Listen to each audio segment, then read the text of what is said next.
episode of Quip and Cap. Got a Quip and Cap podcast with our very first guest. You the first guest on this podcast, man. Yeah, so you feel special. I be saying our podcast. Yeah. We ain't had a guest. People been hitting me up. Right. Saying they want to be on it. People be like, man, I want to be on it. They've been requesting, but you're the first one. You're the first one. Thank you. I mean, partly because we just got started, so we wasn't really prepared for guests. We wanted to get our feet running, you know what I'm saying? Right. Get up and running. Plus, we didn't really have anything necessarily to talk about with the people that want to be on it. But see, with you, when you hit me up, we had something to talk about, and I was like, oh, this would be a good, you know what I'm saying? Yeah. And you didn't even call me to actually be on it, man. You were just having a conversation. Right. But we're going to get into that. But first of all, you know, you got me, you got Riri, you know, they used to us. But, you know, this is my man Derrick. I don't know if you want to put your last name out there. Everybody know you, though. You can put, I ain't nobody looking for me. Yeah, Derrick. We went sitting here with Derrick Philson. Basically, this is going to be a episode about boxing. Because he used to box, and he called me to educate me on something that we talked about recently, the Ryan Garcia, Haney fight. But before we get into that, you know, I want to talk about, you know, I want you to tell them about yourself as far as, let them know where you're from, first of all. Where you from? Okay. Well, I'm from D.C. I was born in D.C., so I spent a lot of my life living in D.C. and Philadelphia, South Philadelphia. So. Oh, okay. Oh, you lived in Philly, too? Yeah. I know you got family up there, but I didn't know you lived up there. Yeah. Okay. Yeah. What part of D.C.? Southeast D.C. Southeast? Grew up in Potomac Gardens. Potomac Gardens, yeah, that's what I wanted to say. Yeah, Potomac Gardens, yeah. If you're from D.C., you know Potomac Gardens, you know. A rough neighborhood, we from rough neighborhoods. You know, I'm from Southeast across the water, Woodland, so, you know, I know all about Southeast. Well, the thing about Potomac Gardens, people, you know, always say it was rough, but living there, if you lived there, it wasn't rough. Yeah, because you was used to it. Yeah, it was just home. Home, yeah, that's all you knew. Yeah. That's how Woodland was. You know, from the outside looking in, like, I don't really like to go around it these days, because there's a whole bunch of stuff going on. Yeah. But when I was living in it, that's all you knew, because we knew everybody. Right. You knew everybody. Right. You know what I'm saying? It was home, family. Right. You know what I'm saying? Right. But we're gonna get into it. Like I said, this is gonna be mainly about boxing, because you're a man of many talents. You got a lot of stuff going on. But you know, this episode we're gonna talk about boxing. But tell me about how you got into boxing. It's a funny story. When I was a kid, I mean, I played different sports: football, basketball, and of course boxing. So my mom, she wanted me to go to tap dance class. Really? Yeah. Okay. And in the summer months, my sister and I would spend our summers back in Philly. They sent us back to D.C. to go to school. Okay. So when we was in Philly in the summers, on 16th and Catherine, South Catherine, where my grandmother's house was. Up in Philly? Yeah, in Philly. Okay. The Y was directly across the street from our house. Okay. So every day I had to go in there with some tap dance shoes. It was on the, I think, 3rd floor. Like how old were you around this time? I was like 7. Oh, okay, right, real little. Yeah, Okay. I was like 7. Okay. And actually I was too young for them to let me really physically box in the gym. But I went up to the tap dance class probably twice. So they won't let you box really physically at that age? Now, I don't know about now. It may have changed a little, but... So they'll probably teach you skill, but they won't let you fight? Yeah. Oh, okay, Yeah, I didn't know that. Because even my twins, when they were little, they took boxing classes, and they were too young. Yeah. But they could learn the movements and train. everything and train, but you couldn't go and spar. Okay. Yeah, you couldn't have no physical contact. Oh, I didn't know that. Okay. But what I did, remember, I was supposed to be going to the tap dance studio. Okay. And because I didn't like it, you know, it was me, one other boy, and like 10 girls. And I was like, I didn't like girls. I was like, I'm not going in here with all these girls. Right. And we just stood there. You know, I don't know if he wanted to be there or not, but what I started doing, and they made me go in. So every day, I would go out the door and I would go in the Y, but I started going in the basement. Okay. Instead of up to the top there, and the gym was in the basement. Got you. Okay. So I just watched all the time, and when it was time to go home in the evening, I would go up in my room. Mm-hmm. In my grandma's house, I slept on the 3rd floor. Okay. So I would go in my room, close the door, and just mimic everything I saw them doing in the gym. Okay. And just practice until, I got into a fight in the gym. And, it was with a boy that wasn't familiar with boxing, wasn't familiar with the gym, but was kind of like a bully in the neighborhood. Okay. Yeah, you always got those. So I remember you talking about that. Mm-hmm. But what happened was, I was young, but the guy in the gym was like, Derrick, you in here all the time. You know everything that go on in here, don't you? And I said, yeah. He said, and you practice, don't you? I said, yeah. He said, but he know. Right. He said, he never been in here. I'm not going to let him hurt you. So we put on the gloves. He couldn't hit me not one time. Right. Right. And that was fun. But I hit him, bloody his nose, left him out crying. And it just was a thing where it's not really just about physical contact. It's a mental game. Right. It's like a real fast chess game. Right. But when you prepare, and you train, and you ready, and then the boy told my friend, he ran home and told everybody, and nobody knew I was going to the gym, but my uncle. Because he said, he don't go to the Top Dance class, he go to the boxing gym. Right. And they said, how Derrick bloody your nose at Top Dance class? And he was like, he don't go to Top Dance class, he go to the boxing gym. And my uncle came over and looked at my hand. Right. And looked at my knuckles and said, yeah, he go to the gym. Oh, okay. You look at him and because the skin come off your knuckles when you hit the bag. Okay. Yeah. Okay. So I, and then coming back to DC, as I started getting older, as a young adult, I started going to Finley's boxing gym in Northeast. Okay. Where I trained. Daryl Tyson was one of the guys that helped me more. I trained at Pop Ray Wells, and a lot of professional guys was there. Right. All the time. Mark Johnson, Daryl Cole, a lot of the DC guys. But I pretty much stayed to myself. Okay. And that's where it got started, man, when I was young. Okay. I never used to mess with anybody because I knew it was a high level of discipline that came with the training and the preparation. And that was something you respected. You respected it. Yeah. And then you just don't, I observed a lot. It was times where even at school, like I got in a fight at school every year, one time a year. Okay. Usually at the beginning of school, somebody pick on you or something. Yeah. And that was enough. That was it. Right. After that, they left me alone. Oh. Okay. So when you were 7, first of all, Philly is a boxing hotbed. You know what I'm saying? Everybody know that Philly. So when you said Philly, I was like, that makes sense because Philly is real big as far as the boxing scene. I don't know if you're aware of that, but Philly one of those cities. Philly is known. Philly and Detroit, right? Yeah. Philly, Detroit, two of real popular boxing cities. But at that age, did you know anything about boxing? Like, were you around people that used to watch the fights and stuff? Yeah, well, my aunt Debbie used to date Saul Muhammad, Matthew Saul Muhammad, when I was a kid. You kind of young, but I probably don't know him. Yeah, Matthew Saul Muhammad was a champ. I think he fought middleweight. He was from Philly? Yeah. Okay. Yeah. So I knew about boxing, and then up there you watch the Sixers and the Eagles and some fighters. Yeah. But my aunt used to date Matthew Saul Muhammad. Okay, so you was around it already even before you. So when you went to the gym, you already knew what boxing was. You knew. Well, in part. What I did was, with everything I do, like with boxing, with music, everything, I study it. I keep it in my mind. Right. It's something that is on my mind. If I physically don't practice an instrument, just like boxing, physically I would do something. You had to do it every day. Right. And when you wasn't doing it, it's on your mind. You thinking of things that you need to work on. Okay.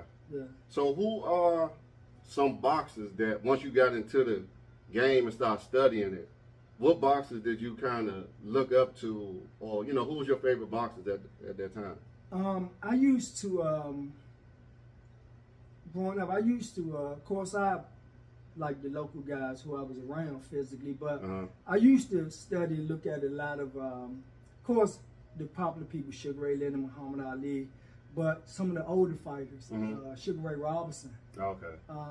There was a guy, Willie Pep, a white guy, old guy.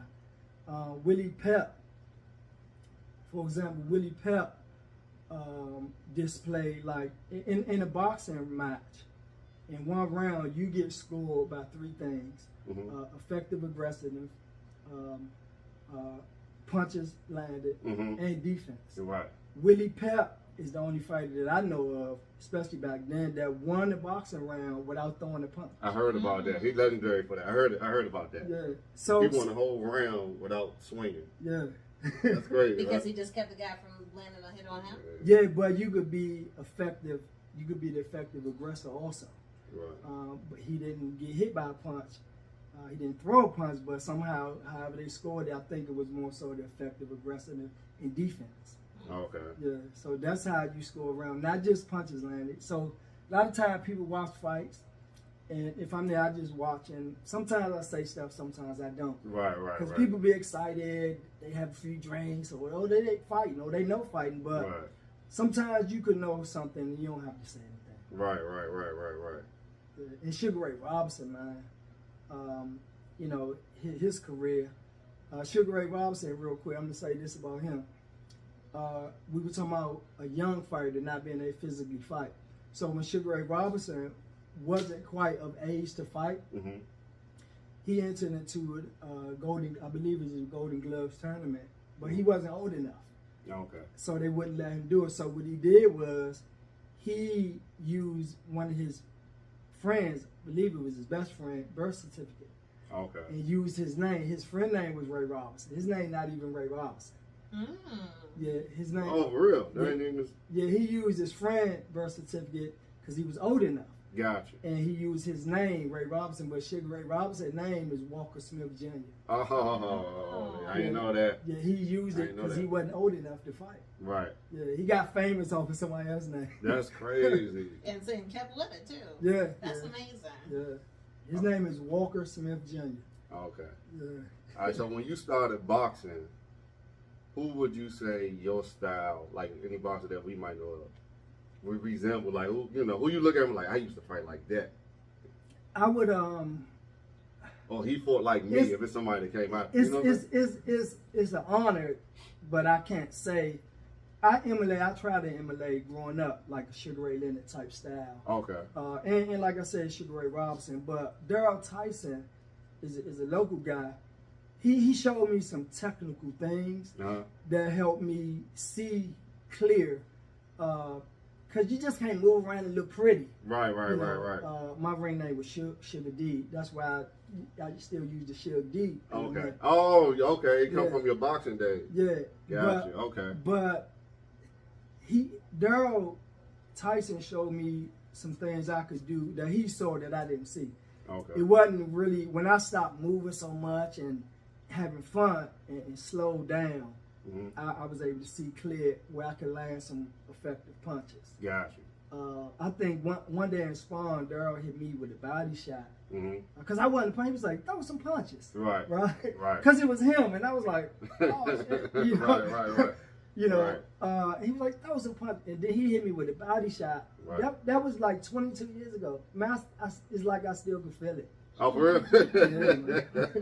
And he was like, you got to do this, do that. Right. So I, growing up at my age, it was more so Sugar Ray Leonard. Okay.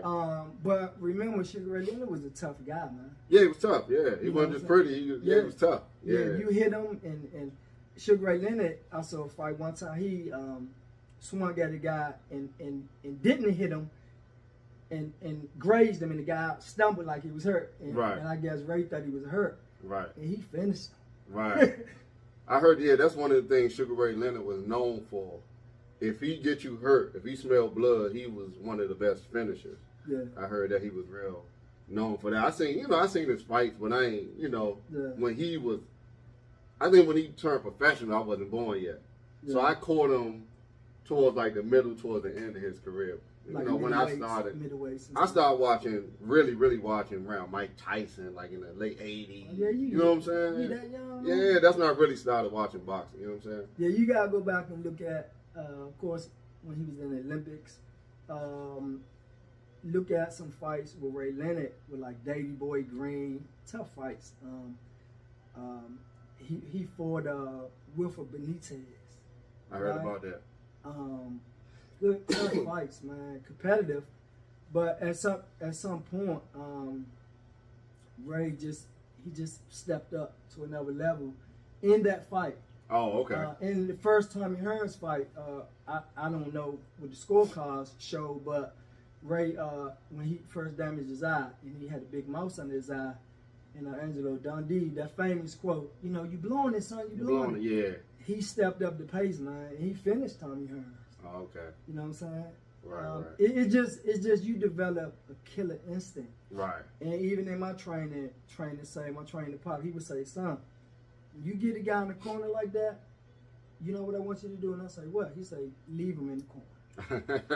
You know? Right. And in life, sometimes it's important for us to, I can associate boxing training and a lot of stuff in my life as teachable moments, Wes, because it's something like that. Leave him in the corner. You get him in the corner, leave him in the corner. Right. He ain't just say leave him. He said some other words. Right. But in life, sometimes us as parents, as adults, as family and friends, we got to recognize, even with our music, Right. we got to recognize teachable moments. Right. If you don't sing, you'll rap on the song. Right. We add it to a song. Right. If you don't do something well, we got to recognize what you do well and let you do that. Right. Not just say, nah, we can't use you tonight. Right. So you have to recognize teachable moments in your life, Right. in your profession, in your career. In boxing, it's an important thing I always tell people that when if you fight, and for one, it takes a different type of person to get in the ring to fight. Yeah. Win, lose, or draw, right? But so I don't criticize guys too much, but you gotta when you watch a fight, I watch in between the rounds. Mm-hmm. When I hear the trainers talking to the fighter, it's easy to say, man, you're not showing me nothing. Right. You're not fighting hard or something like that. And versus a good trainer, you'll hear him say, you're not doing this. Step to the right. Step in and slide around him. When you jab, you dropping your hand. Right. So it's a reminder. Right. But you can easily say, you ain't doing enough. Right. I hear that. Right. But that's not helping me enough. Telling you, it's not telling. Tell me what to do. Tell me what you see that I don't see. I'm glad you brought that up though, because I always wonder when you see these fighters in the corner in between rounds, and you got the trainer. It be sometimes the trainer give them like 10 different things to do. Do you remember that? Do you hear all of that and remember that? Some of it is like a reminder. It refresh you and remember. But you be tired, man. That's what. Yeah. Most of the time, I mean, I had 3 pro fights. I wound up losing my eyesight because I was training and fighting, and I was a diabetic, and I didn't know. Right. So I didn't go as far and do as well as I wanted to, but it served as like a reminder because you hear it all the time. Right. From that one voice or 2 voices. Okay. But you don't remember it as much. You start remembering like 2 days later. Yeah, because I was like, man, I'll be watching fights, and I see a dude, the trainer be like, man, you step to the left, he throwing in the jab, then you go to the right, then hit him to the, I be like, is he going to remember all of that when he go back out there? Well, sometimes it depends on the fight. Right. You know, like with me, I remember I fought a guy in the Meadowlands in New Jersey. It was on the Shannon Briggs card. Oh, okay. Do Mo Williams, heavyweight. We went up there and fought some boys, but I remember I can't remember which train it was, but somebody was hollering out, Derrick, double jab, do this. But the guy I was fighting name was Derrick. Oh, okay, right? okay. So when they was hollering out stuff, man, he was just looking at each other. Like we just moved, and I was like, "Who are they talking to? Me or you?" Right? His name was Derrick Graham. Right. So I was like, then they stopped calling me D. You know okay. what I'm saying? But it just depends who voice it is. Right. And it depends on who voice you hear in training every day. Okay. Right? When you on the road running them on, you hear that voice. Right. Like you just don't run. You run for conditioning, but you hear that voice. Right. And you thinking through what you want to do with your hands and your feet. Oh, okay. That Yeah. makes sense. That makes sense. So how long have you? How long did you box professionally? It was all in all, it was over a span of like, I want to say about 6 years, because again, I didn't fight every month, I didn't fight every year, because actually I was going through a physical condition that I didn't realize. In training, you train and they keep you fit and in shape. Right, And we right. talked about that as it relates to weight, but when I took I had an injury and I took a break because I had to. I found out that I was being affected by the symptoms of hyperglycemia. My blood sugar would go sky high. Right. And I didn't know what was going on. I just thought it was something I thought I had like the flu or something until I couldn't walk. My eyes started getting blurry. I called and made, I said, man, my eyes going bad. Right. I called and made the eye doctor's appointment. But throughout that week, not training, but eating breakfast, lunch, and dinner, drinking orange juice, stuff that a diabetic can't do. My blood sugar, when I was diagnosed that night at the hospital, my blood glucose was 798. Oh my gosh. Yeah. You could have died. Yeah, and I would have died because when the EMS came to my house, they thought I was dehydrated. And I was like, no, I know I'm not dehydrated. Right. I was like, first, don't touch me. I'm not drink. They wanted me to drink some Gatorade or Pedialyte that could help balance your, give you electrolytes. And I was like, I know what it is to be dehydrated. I know how I feel. I only fought 4-round fights. Right. In one of those 4-round fights, I lost 14 pounds. Right. Yeah, so I know what it feel like to be dehydrated, and I Right. wasn't feeling like that. Right. So I didn't drink what they wanted me to drink. And when I got to the hospital, the nurse or whoever she was, I could hear them talking to me, but I couldn't see at that point. Right. She said, son, what did you do before? What did you eat? What did you drink before you got here? I said, nothing. I said, the EMS wanted me to drink some Pedialyte or Gatorade. And she said, Lord, Hammer. She said, I'm glad you didn't, because if you would have drank either one of them, you wouldn't have made it here. Wow. Yeah. So you got to know your body. You got to know. But for me, and I trained a little after that recovery. I was fortunate to regain my sight. But I wasn't physically able to train enough for a fight to get in shape because my blood glucose would go too low. Right? So it's a balancing act. Your blood glucose normally is supposed to be between 80 and 120. 798 ain't nowhere near that. That's crazy, yeah. And then if it dropped too low, you got to be drinking stuff to get it back up, which you can do it, but it take a little while for it to work in your body properly. And if you're in a fight, it ain't that, you don't have that much time. Yeah. So your body go through stuff like a metamorphosis thing, and you might just have to sit and let it work. So for a fighter, you don't have that much. If I'm throwing punches at you, or if somebody throwing punches at me, my body don't have enough time to recover that fast for me to be competitive. Right. You know, so that's why. And then later, I just trained not fighters, but the guy who managed me. We opened up a boxing gym in Chinatown. We had conditioning training for adults, you know, men and women, help them get in shape and educate them on the physical elements and the psychological things that go with boxing. Right. So I still was connected to it, but I just physically wasn't able to get myself prepared to try to go out. I wanted to. Right. Right. But I just knew it's just a change that I could have took. But I didn't do that. Right. You know, and that's just learning, again, what your body can and can't do. Right. Yeah. What weight class did you?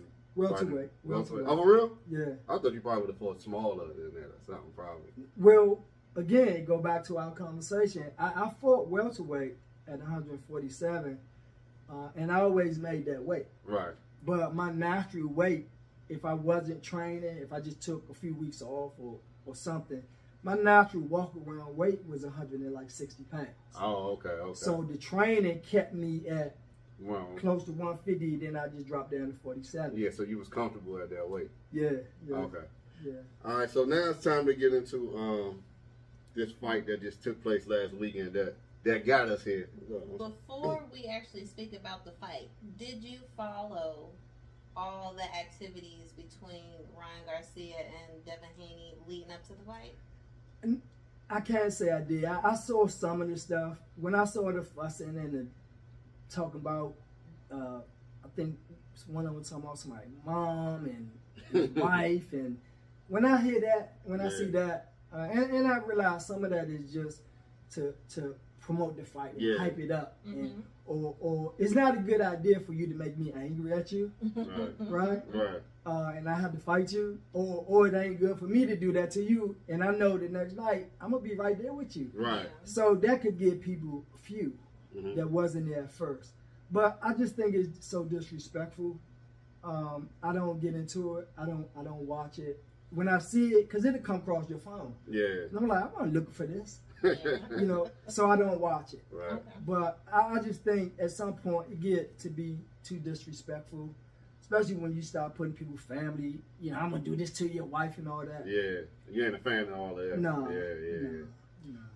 Do you feel like, do you believe that it was kind of a ploy that Ryan Garcia was doing when he made that bet against Devin Haney about checking in and being on weight and everything, and him paying him money if he's overweight? I don't know, because I don't know Ryan Garcia Right. personally. If I've talked to him, or if he's somebody I know, I say, yeah, Wes that's kind of his style, his strategy. Right.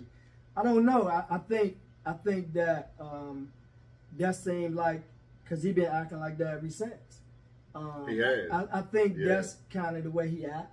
Yeah. I think he think that works for him. Okay. And remember his handlers, Oscar De La Hoya, is management or promotion or whatever. He's part of his team. I remember fights that De La Hoya didn't make weight. So there's somewhat of a strategy as it relates to that too. Right. That can benefit one fighter and not the other. That could give you an advantage as it relates to weight and strength. Right. In what way? Well, let me say it like this. Say for example, me and Wes, we scheduled, we signed a contract to fight at 147, and I don't make the weight, right? I'm 3 pounds over, similar to what Garcia did. Where we make a bet or not, it's a contract agreement. And if I don't make that weight, there's some other disciplinary action that will be taking place whether we make a bet or not. Right. But remember, a few minutes ago I said my normal walk around weight is like 160 pounds. So if Wes' normal weight is like 150, it's easy for him to make 47. But for me, I had to drop a little more weight once I make 47, or not. Like Ryan didn't make it. So he was 3 pounds over, which not a lot of pounds because it mainly water weight.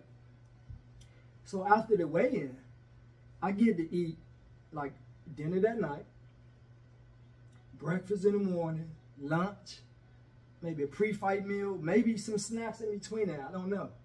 So I get to hydrate and gain the weight that I lost back. So the night of that fight, if Wes is normally 150 pounds, he rehydrate as well after the weigh-in, but I rehydrate to my normal weight. So the night of that fight, I could be 162 pounds, fighting somebody that's at 150, right? And so that's how I could gain an advantage. And if I do that a lot, I think there should be a stiffer punishment, because I'm going to punish you. Not Wes, my friend. I'm not gonna fight my friend, but I'm just using that as an example. Like, when I walk in the ring, I look at you and you still close to that scale weight, and I know physically, I feel that I'm at my normal weight, all I need to do is touch you. All I need to do is touch you enough and then again in the fight, you're gonna start withering. You're gonna start losing weight. You're gonna start feeling the punishment. You're gonna start feeling my power, and I'm not gonna feel yours. I ain't even gonna care no more. Right. And that's what you saw. That's what you saw with Devin Haney and Ryan Garcia. Nothing against neither one of them, but you can gain a very strong advantage. Not just the weight element, but the physical strength, endurance, your body, you win, lose, or draw in the fight because of your training, your preparation. You know, from the first, I think watching this, from the first left hook I saw Ryan Garcia hit Devin Haney with, his legs wasn't the same. Yeah, in the first round. He almost got him in the first round. Yeah. He wasn't the same. He was like walking on his tippy toes. Right. And I saw that, and I was sitting right here. Right. And I was watching, people was hollering. You know. and I wasn't really a fan of Ryan Garcia. So, right. and neither am I a fan of Devin Haney, really. But yeah, I was going to ask you, before we get into it, how much did you know about Devin Haney? And was you a fan of him? Did you know anything? Yeah, I've seen him fight. I've seen, I want to say, his last few fights before Ryan Garcia. And the fight before that, I thought he fought very strong. Right. I thought he was physically strong. He like displayed himself very well. Right, right. And it was like I was looking at a totally different guy. Right. You know? Yeah. And I was like, hey, this might be a tough fight. Right, you right. know? So I was just open to it. Okay. You know? Did you know anything about Ryan Garcia before the fight? A little bit. I remember when Tank stomped him to the back. Everybody knows that. I remember he tried to fight back. But think about that. If you go back and look at that, same weight class. Right. Right? Yeah. He made weight or not, he was physically smaller.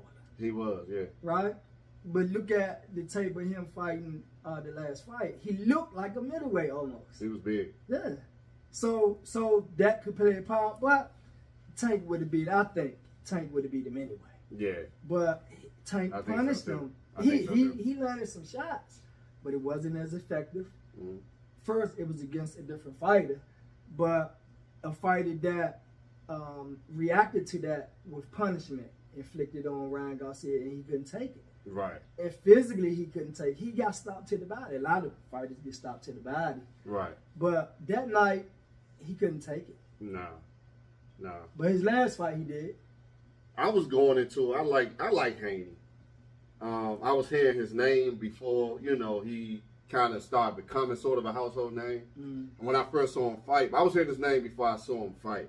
But when I first saw him fight, I liked him. I ain't gonna lie, I like him. A lot of people think he's boring.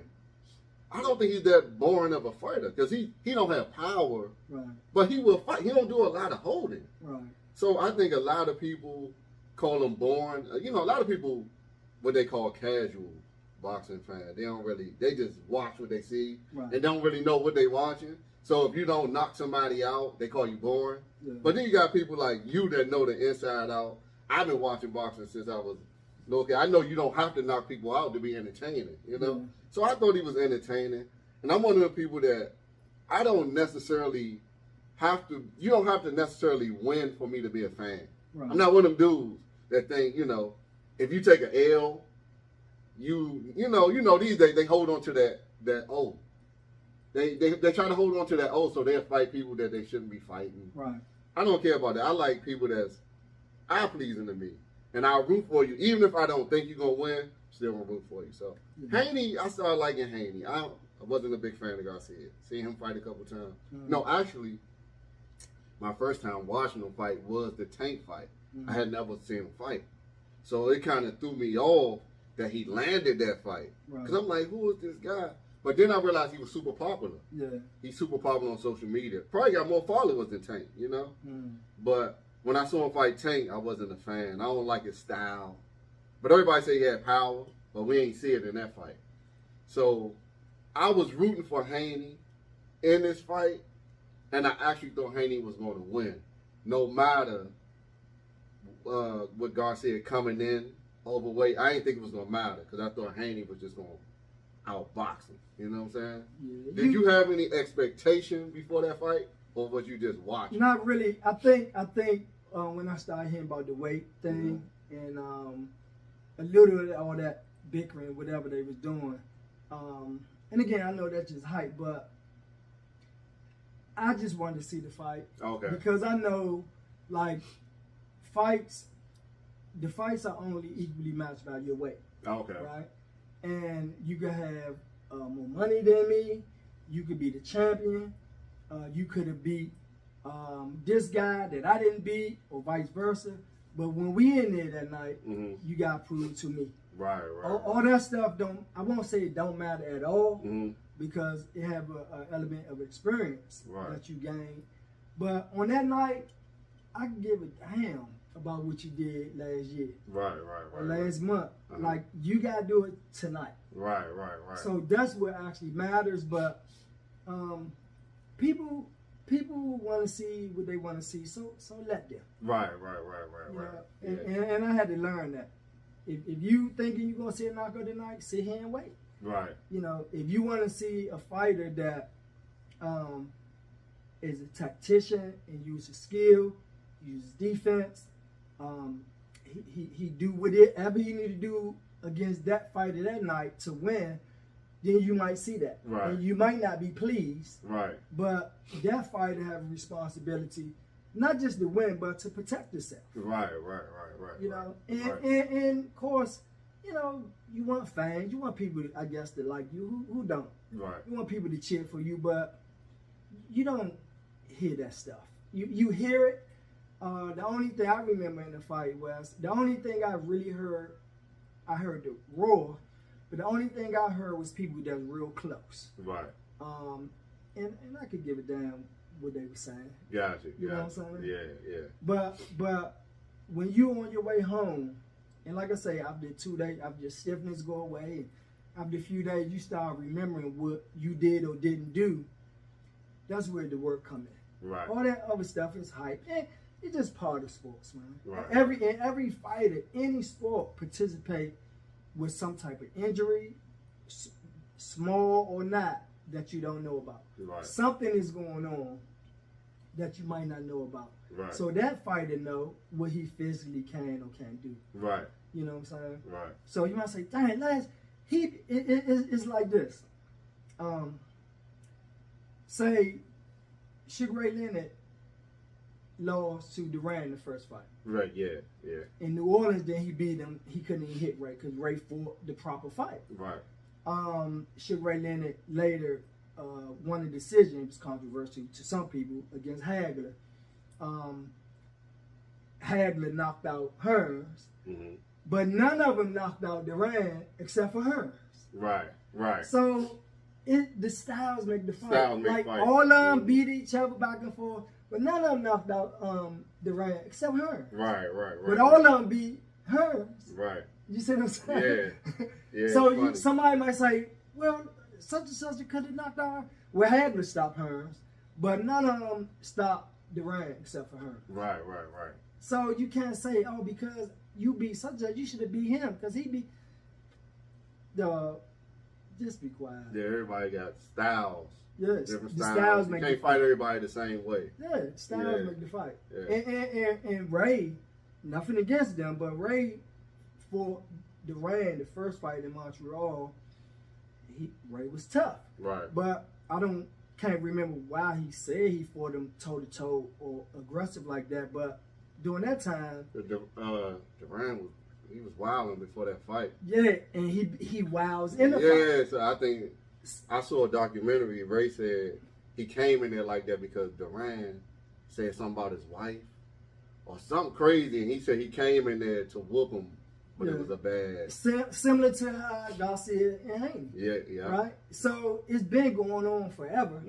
But like, was that a good idea? It wasn't proving that. Because clearly you saw a few months later in New Orleans, Durant couldn't even hit Ray. Right. And he quit. That's where the famous no Moss. Yeah, no Moss. He quit. Then later, when both of them was a little older, Ray did the same thing to him. Right. So you have to fight the style of fight. And I ain't saying change so much of what you do, depending on your opponent. But you have to make some adjustments. Right. You have to make some adjustments in your preparation. And during the fight, you might have to make an adjustment. Right. You know? Right. That's just what happens. Yeah. And if you can't make an adjustment, you know, you can't just sit back and wait for one hard shot. Right. You know? Yeah. It's easy to look good, shot about, hit the bag. You go to the gym, you see a lot of dudes hitting the bag. You say, dang, he like that. But when somebody standing in front of him, Yeah, that's a whole. and somebody punch him back, That's a whole different thing. People don't account for that changed the game. That's the saying. Hunting ain't no fun when the rabbit got a gun. Exactly. Yeah. Exactly. All right. So, all right, we're about to wind down because we about to get into the reason why we definitely here, and I wanted you to, be on this podcast. Okay. Was the weight thing, right? Mm-hmm. Because basically, I made a Facebook post because after that fight, that was a big topic. You know what I'm saying? Mm-hmm. They were supposed to fight at 140 pounds. Mm-hmm. Haney weighed in at 140. Garcia weighed in at 143. And like you said, about the bet. Before they weighed in, Haney told Garcia that he ain't think he was going to make weight because he said Garcia wasn't taking the fight seriously. Mm-hmm. Garcia said, I'm going to make weight. We can bet on it. He said, if I don't make weight, I'll pay you $500,000 per pound over the weight limit that I go over. Mm-hmm. He came in at 143. He had to pay Devin Haney 1.5, and he paid it. Mm-hmm. You know what I'm saying? He actually paid it. So when the fight was over, we know that Garcia dominated him for the second half of the fight. That was the big topic. Like, he ain't make weight. That wasn't fair. But a lot of people was like, man, 3 pounds ain't nothing. I was one of the people, I went on social media, I was like, man, 3 pounds is something. You know what I'm saying? I was like, made a post.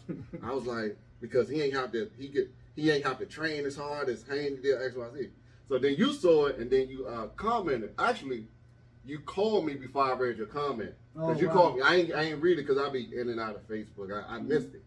But when you called me the next morning, you educated me. You was like, I wanted to talk to you about the boxing thing, your post. You like, I used to box and the 3 pounds, So before we, I get into my part, you tell them about what you said about it. Well, actually, when you told me what you said, it was funny because later that day, after I talked to you, somebody texted me, and it was somebody that was involved with the fight. I think it was from Haney's Corner, and he did a video. They asked him about the weight thing, and everything he said was pretty much what you told me earlier that day. And I was like, Derrick told me the exact same thing that this dude said. But the 3 pounds over, explain to the people whether it was a big deal or not, from your perspective. Well, I think it was a big deal that night, right? Because the effect that it had on Devin Haney as an advantage for Garcia. Right. Again, I said a little bit of it earlier. You can rehydrate to close to or to your normal weight. That you lose weight while you training, preparing for a fight. If you can rehydrate anywhere close to that, you can gain an advantage, especially if you didn't make weight for one. And then if you fighting the guy, and you may not know what the guy, your opponent actual weight is, but you can see, and as you start fighting, you can feel the punches, you can feel how you can affect him. Right. You gain an advantage, man. And again, that night, Garcia had an advantage because not just about the 3 pounds, but because the effect that had after that weigh-in. Right. Right? Like somebody say they think he was drinking beer and all this stuff. I don't know. Right. Right? But I don't necessarily believe that personally, but we don't know. Like you say, you don't know. I saw a bottle, something. It could have been ginger beer. It could have been a brown bottle with water. Who knows? Yeah, exactly. It could have been a brown bottle with Gatorade. He's just playing psychological games. But see, the weight part, Wes, you now this don't even really have anything to do with boxing. It has something to do with punching. Okay. We used to work together, and I didn't have to hit nobody at that job, but you almost did. But I was at another place, and I had to hit this dude, right? Big guy. Irate, he was tripping, he spit on me. Oh. At that point, weight and size and height, none of that mattered. Yeah. What mattered was, and not that I was right for doing it. I'm not saying that. I'm not trying to condone violence. But weight, his weight, of course, he was clearly bigger than me. And and he kept saying, I'm a Marine, and all this stuff. And I was like, okay, that's fine, right? But it means something if we're in a shootout, probably. Yeah, that's about it. Yeah, but we wasn't that. Yeah, we were in a shootout. Yeah. What was on my mind was using my feet to get close enough to him where I could touch him on his chin. Right. He had big muscles, he all this stuff, but his chin had none of it. Right. And I just touched him once. Mm-hmm. Again, not that I should have did that, but he spit on me. Yeah, no, so you should have did that. Yeah. So that ended. Right. And the thing was, weight didn't matter that night. Right. Right. We didn't get on the scale and none of that before. Right. There was no contract. But in boxing, there's a contract agreement. Mm-hmm. Again, and if you do or don't make weight, and you could legally, we both could weigh in at 140, mm-hmm. and then hydrate to wherever we want. Right, if right. we gain our strength. Yeah, usually that's how it happens. The legal way, the proper way. Yeah. But you can gain an advantage. I believe you can gain an advantage by hydrating close to your natural weight and fight a guy that's weighed in close to his natural weight. And sometimes that's how you pick your opponents. Some guys pick their opponents that way. Right. But that's how you see guys when they decide to move up in weight because they don't want to lose all that weight no more. Yeah, because it take a lot out of you. Take your energy, right? Now see, one thing that you told me when we spoke that rang with me because I was totally against the whole thing of Garcia. I just thought, I'm like, man, they need to fight again and Garcia need to make weight, da-da-da. And I'm gonna tell you what the trainer said because when I spoke to you, you was telling me you was like 143 is a deal, but not that big of a deal. But you also said because then I asked you, I said, well, what would have been a big deal? You said if he came in 4 or 5 pounds, that's when we started talking. Yeah. And you said they probably wouldn't even sanction the fight. Right. And the video I watched said the exact same thing. Yeah. The dude that was in Haney's corner, he said the way the fight was set up, he said, because this is exactly everything you told me. He said between 140 and 143, they could have made him lose the weight. Yeah. There. Yeah. They said, the dude said at 143, between 143 and 145, you can't make a person lose 3 pounds. Right. That's when fines and stuff. When you told me, you said they probably would have fined him or something. But you can still fight. You know what I'm saying? Right. That's what the dude said. He said it becomes a negotiation. Right. Once he weighed 143 to 145, Haney and them is in their court whether they want to fight. If they do fight, Garcia probably got to come out his pockets. Yeah. Which he did, you know, in a way. And then, but like you said 145, they're not even going to sanction the fight. Yeah. And he said that. He said anything over 145, he in a different weight limit. Yeah. So they wouldn't even let him fight no matter what. But one thing that you said that stuck to me, and it made me change my mind on being all against Garcia, him coming in 3 pounds over, was that you said you was like, I would have took the fight, but I would have fought him differently. You know what I'm saying? Yeah. And that made a lot of sense to me. Yeah. You was like, I would have took it, but I just would have jabbed him to death. I wouldn't have let him hit me. Yeah. And that's what Haney probably messed up, right? Yeah, and he didn't do that. You're right. And the thing is, like, you train 3 months for one fight. Right. Right? Right. You should be able to make weight, but you train 90 days for an hour. Right. And usually, as a fighter, man, you don't want to not take the fight. Right. You know what I'm saying? And sometimes you see somebody get scratched off and somebody fill in. But that person that fill in, you need to take him serious. You know why? Because he been somewhere training. Right. He may have been training for another fight and took a better paying fight or a big name fight. But he been somewhere training. Right. So don't think, I got him. He just took this on a week notice. He been training. You know what I'm saying? I've seen that happen plenty of times. He may not have been training 90 days for a scheduled date like you, but he been training. A fighter trained. Right. Someone that take it serious. And the other thing I told you is what I think. Mm-hmm. It's just my opinion. I don't think the way Devin Haney fought the fight, I don't think if they rematch next month or next year or tomorrow, I don't think he'll be able to beat Garcia then. Right. I don't care if they both weighed at 140. Right. The style make the fight. Right. I just don't think he'll be able to beat him. Right. You know, especially now with his confidence level. Yeah, his that power. definitely play in your mind. Yeah, I mean, you can overcome stuff. I ain't saying that. But just looking at the styles, Right. I don't think, he could beat Garcia. Just a bad match for Haney. Some fights are just bad matches. Right. You know? Probably like the Earl Spence Crawford. Like, you think Earl Spence need to just stay away from Crawford? I think Earl Spence need to stay the hell away from Crawford. Okay, yeah. But I think I like Earl Spence. But I do think something physically played a part of that.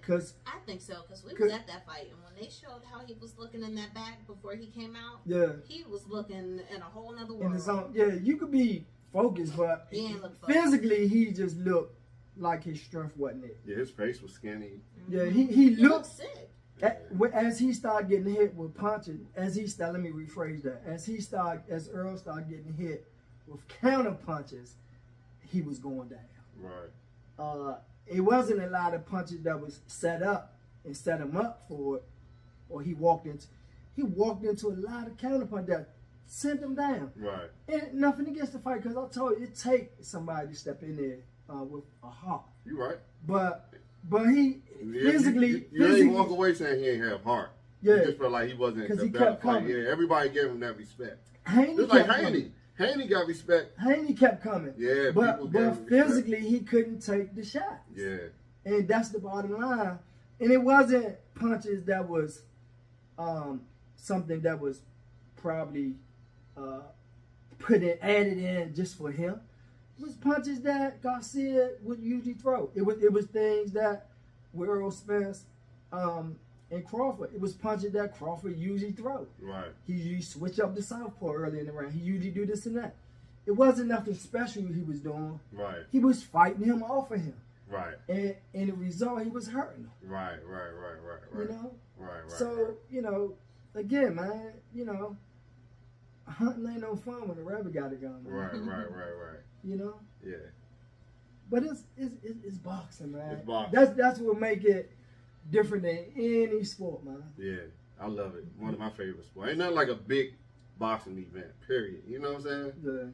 Yeah. Ain't nothing. I'll probably take a big boxing event over the Super Bowl, over all that. A big match. Yeah. Ain't nothing like a big boxing match. You know what I'm saying? Because they anticipate you sit and you wait, right? And you hear some of the stuff, but once that bell rang, it's one thing about boxing that no other sport got. You got a corner that give you instructions, they help you train and all that. But you notice in the boxing ring, when you see the fighters come down the aisle, they play their music, they do dances, flips, all type of stuff. Right. When they walk up them steps to get in the ring, you never saw no trainer say, "Get in there, hurry up, get in." They stand back, and you climbing in on your own. Right. So when you get in there, it's no other feeling that I've had. You fight around in the bell ring, and you look at the board you fight, and you head back to your corner. You feel alone. Right? Yeah. And some of the stuff you hear them saying, but most of you don't. In my mind, I'm like, just give me some fucking water. Right. Put some ice on the back of my neck. I know what to do. I know what you want me to do. Right. Just this time is for me just to recover. Right. You know what I'm saying? Right. And none of your trainers, none of your family that's out there hollering stuff, even the one that's encouraging you, when the bell ring again, none of them gonna take punches for you. Right. You know what I'm saying? Right. Or none of them gonna throw the punches you need to throw. You can see when you're not at your best, and you can feel it, Wes, because I was fighting this guy. He's some Dominican Republic guy. I can't even pronounce his name. I could see all the shots. He was a southpaw. I could see all the shots that I wanted to land. Right. They was there. Right. But physically, I wasn't throwing it. Right. I was focused until he hit me with a shot. He hit me with a couple of low shots that hurt me. But he hit me with a shot that woke me up. It woke me up and say, okay, I'm okay now. Right. Then I started punching. Okay. So like all the training, all the stuff, you know it, you hear it, but you gotta let your hands. Your trainers always say you gotta let your hands go. Right. You gotta let your hands go. Right. And Right. and look back at that fight, Haney wasn't letting his hands go enough. Right. Right. He was Right. reaching in, he was getting held. Garcia, you'll see he started turning his back to him. He was flipping his back. Haney, and then the ref will break in real quick. I'm like, let him hit him. Yeah. Let him hit him in his fucking back. He turned. It was a lot of stuff going on. Right. No excuse, but Haney, if I was like, oh, you not letting your hands go. Right. Cause I've been told that a lot. Cleveland Burgess, you know, Uh-huh. he just say, D, let your hands go. And I just look at him and say, what? I'm punching. He's like, you're not fucking punching. I'm thinking I'm punching. Right. Cause I'm in it. But he was like, you're not punching. Throw your punching. I was like, okay, right? Right. Dang, the referee, you get up, stop. It's crazy, man. Right. It's crazy. Then you got some referee in your fucking way. Right. Keep grabbing you. They pull your arm like that. Like your mind. I choked the boy in the fight one time. Cause you know me, Wes. Yeah. I could be a little aggressive, right? I'm a nice guy. Right. But I choked in New York. The dude kept grabbing me. Kept holding me. I took my glove. We were in the corner. The ref came in to break. I took both my gloves and put them around his neck. And pushed his head over the rope. Right. And Right. his eyes, so his eyes like that. The ref said, man, you can't do that. I was like, tell this dude stop holding me, man. You be crazy, man. Right. Your mind don't be right. Oh, okay. You know what I'm Well, saying? once you get in that ring and But you got to get it right. Yeah. You got to calm down. You know, you got to be physical. You got to be tactical. You got to be smart, but it got to happen real fast. right.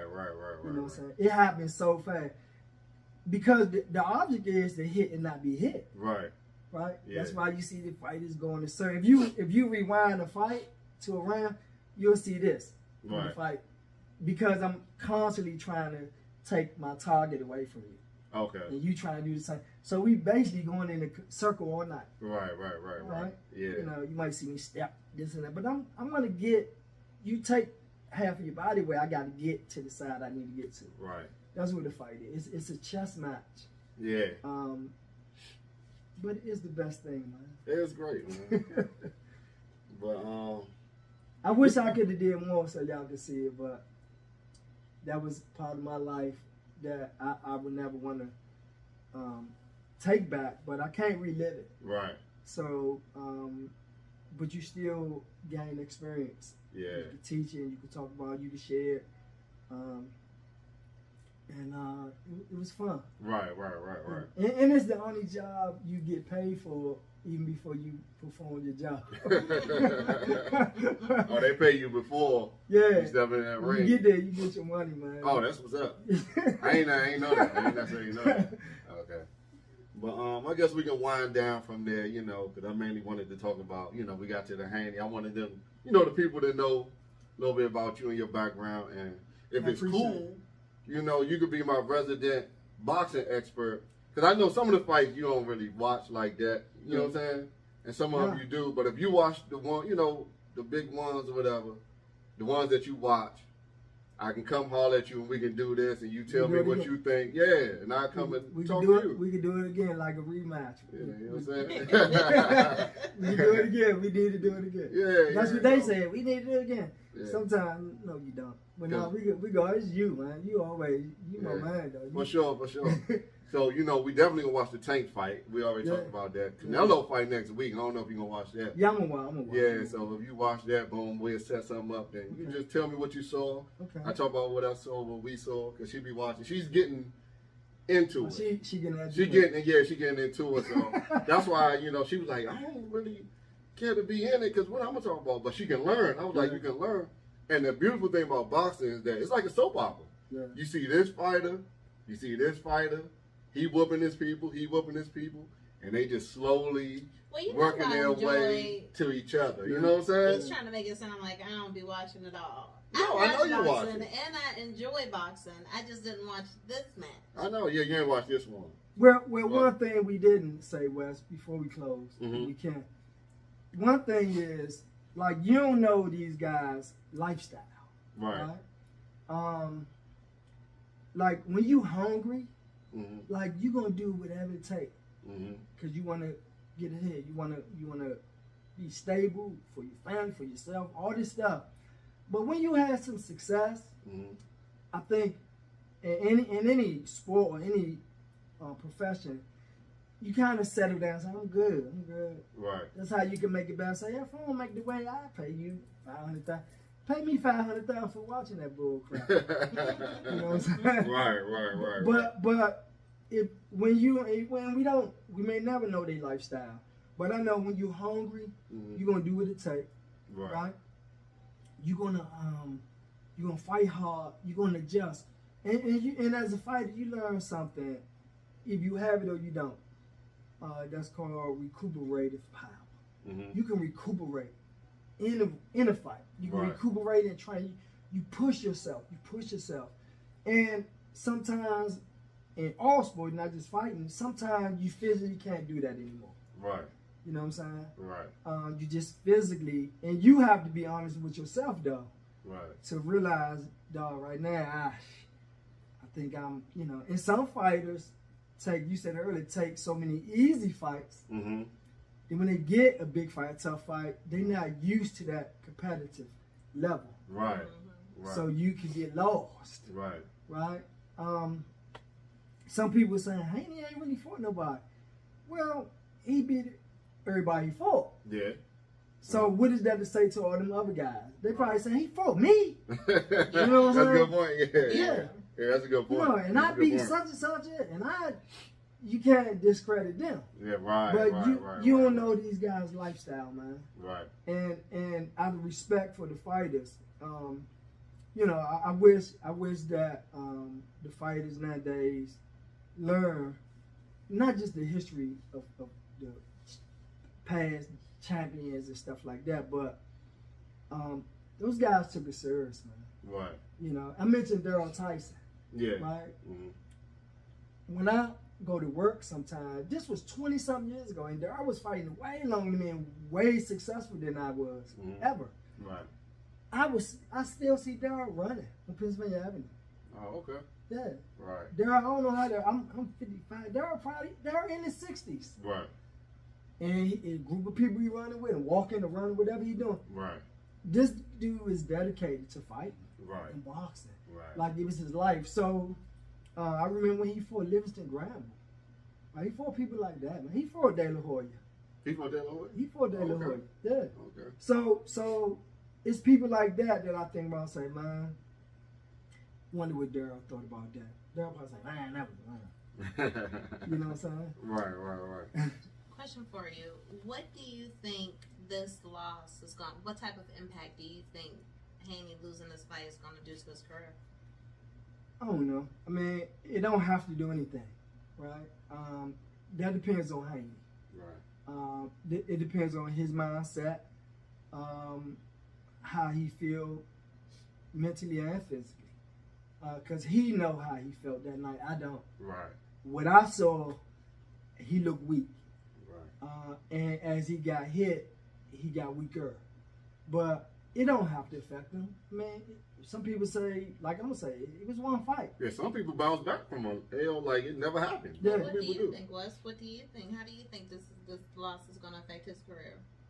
I don't know. I'm with him on it because first of all, I don't know too much from him. And you don't really know a fighter until they take an L. Yeah. A lot of times. That's when you really learn a fighter because most fighters take an L at some point. You know what I'm saying? Probably like 99% probably if they really fight. Fighters' mind are different from the jump. But it could be devastating. I'm not saying that. But I don't know. There's some fighters that lost that was champions. A champion that lost one fight and never fought again. I was about to say that. I was like, some people kind of shy away from an L. You know Marvin Hagler never, nothing against him, but Marvin Hagler never fought again after he lost to Ray Leonard. Yeah. Never fought again. And some people, they become real inactive, like Keith Thurman. When he lost to Pacquiao, he just kind of got very, very inactive. Like, I think it do something to some people mentally. So you just don't know You don't know because you don't know the person, like you say. Well, let me say something before we close about this Philadelphia boy, Bernard Hopkins. Yeah, right? B-Hop. So, and I gotta say this, I saw they had a few years ago. They used to have some fights at the Armory, DC Armory, and B was there, and we talked for a few minutes. He was like, man, he was South Cal, 16th and Cal, that's South Philadelphia. Why they see you down here in DC? And I was like, man, I had to come here to go to school, right? Right. So why they kept seeing you down here? But Bernard is the only fighter that I've seen beat a boy in a fight. And when they doing announcing, they talking and stuff, told him, you gonna be a good fight, but you need to do this. You need to do that. Right. You need to do this, man. You need to bend your fucking knees. He told him, what the dude name? Palak or something. White boy. Right. I think that was his name. He said, bend your knees though. You can't fight me like that, stand up like and Pavlik. Kelly Pavlik. Kelly Pat. And I was listening, I was looking, I was like, damn. So I don't know if he took that advice. Right. But it was good advice. Yeah. He didn't tell him during the fight. Right. Of course, you tell him afterwards. Yeah. But he told that's a good brother. Yeah. That's a good fighter. That's a good person. But he did his job first. Right. He didn't say nothing bad about the boy, nothing. Because they was favoring him to beat Bernard. Come on, man. And I was like, come on, man. Pavlik, he was beating a couple people. Yeah. But Bernard a Hall of Famer. You know and I was like, so y'all think this boy gonna beat Bernard? Yeah. But Bernard showed it depends on the fighter, the fight. And then he beat all the champions, all of them. Right, that were fighting. But because he knew, he probably still, he know what to do. Right. Like, you gotta know what to do. And physically, you gotta go do it. But I had to say that he always knew what to do. Right. And that's key, man. You gotta know. It ain't just you're pretty and you did this and that. That was in the past. You gotta keep doing it. I had to say that about B, man. That dude. No, I never seen nobody do that in the ring. Yeah, that's cool. Yeah. Well, like you say, boxing you can apply it to life, just period. And then you take an L, you learn from your L. So he probably can learn something from that L. But like you say, we don't know him, so you don't know. Right. But he can learn. But this is the disadvantage though. Bernard Hopkins and De La Hoya work with Ryan Garcia. They do, yeah. So you think Bernard ain't see something else that he could have been doing? Yeah, he in his head. That's a good point. Yeah, that's a point. I'm sure, but B-Hop was happy because B-Hop and Haney's father kept butting heads. Right. I don't know if you was aware of that. No. Oh, yeah. Like, Haney was acting like he wanted to fight B-Hop. Haney's father is a Muslim, I think. Yeah, he is, yeah. So they shouldn't be doing that. But it's boxing. You get heated, and you say that's why the problem with all that talk, man. Yeah. But I don't know Haney's father, but I doubt if even at Bernard age, I don't think he want to do that. Nah, he don't want to. I think everybody in the world knows that B-Hop just probably don't take him serious. You know what I'm saying? But yeah, like you want to fight B-Hop. Like you want to fight him like on the street fight or something. Like Haney father, he'd be tripping. Like he think I'm a street dude and all that. I'm like, you don't want to fight B-Hop. So where he think B from? Exactly. He done been locked up and all of that. He done been champion in prison fighting. Yeah, you know what I'm saying? I don't know, man. But like I say, I appreciate it. So, we're going to have more to come. You're going to be my resident boxing guy. So, yeah, big fights. We can talk about it. You watch them. We're going to meet up and we're going to do our thing. You know what I'm saying? All right. So, I appreciate you. Appreciate you. Thank you. Thank you so much. Good questions. So that's going to conclude another Equipping Cap episode on the Devin Haney, Ryan Garcia fight, and Garcia not making weight, and whether was there did it really have a big impact or not. So we got our answers. So, tune in next time. We're going to have more to come with Derrick Philson, our resident boxing expert. Derrick Suge D. Philson. Suge D, yeah. So, thanks for tuning in. You got anything you want to say? No, I'm good. I want to say thanks. Thanks for inviting me. Thanks for having me. Anything I can share and give some insight, I will. Okay. And when I don't, sometimes you can't answer all questions. I find out what the answers is from somebody else. Okay. You got anything you want No, to say? that's it. Just thank you so much for just being on our show. Our first. Yes. Yes. Our first guest. Yeah. Y'all do good. Y'all good, man. Y'all do I good. appreciate it. So this will be, we'll toss it up in a couple of days. All right. So I'll let you know once it's tossed up on YouTube, on our YouTube. All right. All right.